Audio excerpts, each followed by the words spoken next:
আসসালামু আলাইকুম সম্মানিত ভিউয়ার্স। আপনারা জানেন খেজুর গাছকে জান্নাতি গাছ বলা হয়েছে।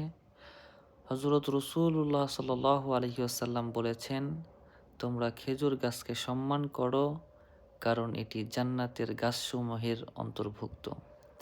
রাসূল সাল্লাল্লাহু আলাইহি ওয়াসাল্লাম মুমিনের সাথে এই খেজুর গাছের সাদৃশ্য এভাবে দিয়েছেন। রাসূল সাল্লাল্লাহু আলাইহি ওয়াসাল্লাম বলেছেন, মুমিনের উদাহরণ খেজুর গাছের মতো। এর পাতা ঝরে না, আর তা সর্বদা উপকারী। খেজুর গাছকে জান্নাতের গাছের সাথে সম্পৃক্ত করা হয়েছে, কারণ এটি বরকতময় ও সর্বদা উপকারী। মুমিনের চরিত্রের সাথে তুলনা করা হয়েছে। অতএব খেজুর গাছ এটি জান্নাতি গাছসমূহের অন্তর্ভুক্ত।